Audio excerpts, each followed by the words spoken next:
Welcome to the fifth part of our lecture entitled More on Triple Integrals in Rectangular Coordinates. So for this part, we will be tackling one application of triple integrals, which is finding the volume of a solid. So if you remember from your Math 21, the integral from a to b of 1 dx, this is equal to x evaluated from a to b, which is equal to b minus a, and this is just the length of the interval AB, right? And from your past lessons, the area of a two-dimensional object is found by double integrating 1 dA. So this is the area of R. So basically, when you are integrating 1, you are just finding the measure of that object.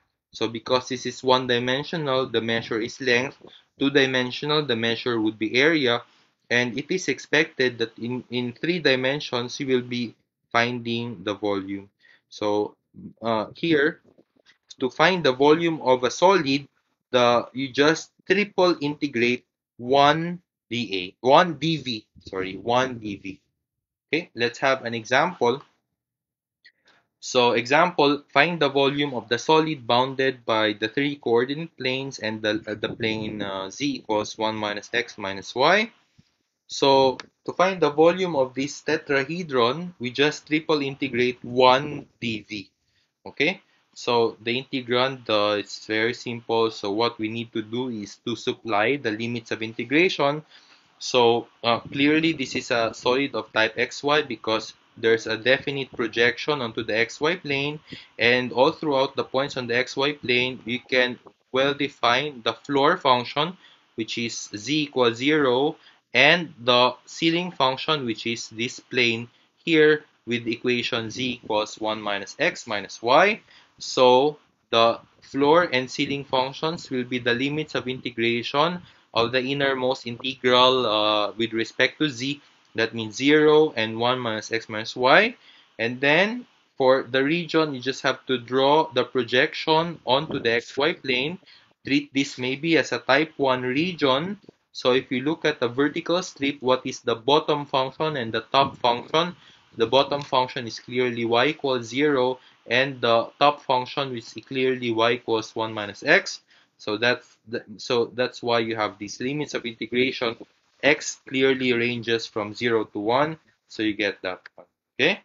So I don't want to bore you with these details. I think when you want to set up an integral, this is the most important, or if you want to evaluate the triple integral, this is the most important step, setting up the iterated version of the triple integral. In fact, in the exams, when you are asked to set up the iterated integral, your answer should be of this form, no? So dv is replaced by whatever permutation of dx, dy, and dz, and then you should have the appropriate limits of integration. So if you solve it using your normal methods, and I think I've remarked before that when you have tetrahedron, the computations tend to be cumbersome. And I think this is not yet cumbersome, but it's, you have a lot of substitutions of 1 minus x. You have to do this, and you have to square, and you have to simplify. But it's simple stuff for math 20. So, well, it's 1 over 6. And I think you this is if you solve this using your grade school formula. Remember your grade school formula, this is a pyramid, so it's 1/3 base times height, so it's equal to 1/3 the area of the base. It's a triangle, so 1/2 base is 1 times 1 and then times 1. So this is the area of the base and this is the height. So you still get 1/6, and this is consistent with what we have found in the next slide, right? Okay, so let's find last one. Let's solve one last example before we go through the exercises. So this is quite complicated, the drawing, but this is simple if we just focus on how to do this. Set up an iterated triple integral, so we don't have to solve the exact value, but you just have to uh, go through the steps until you have the iterated triple integral. That gives the volume of the solid. So when you have a volume, then you just have to triple integrate one.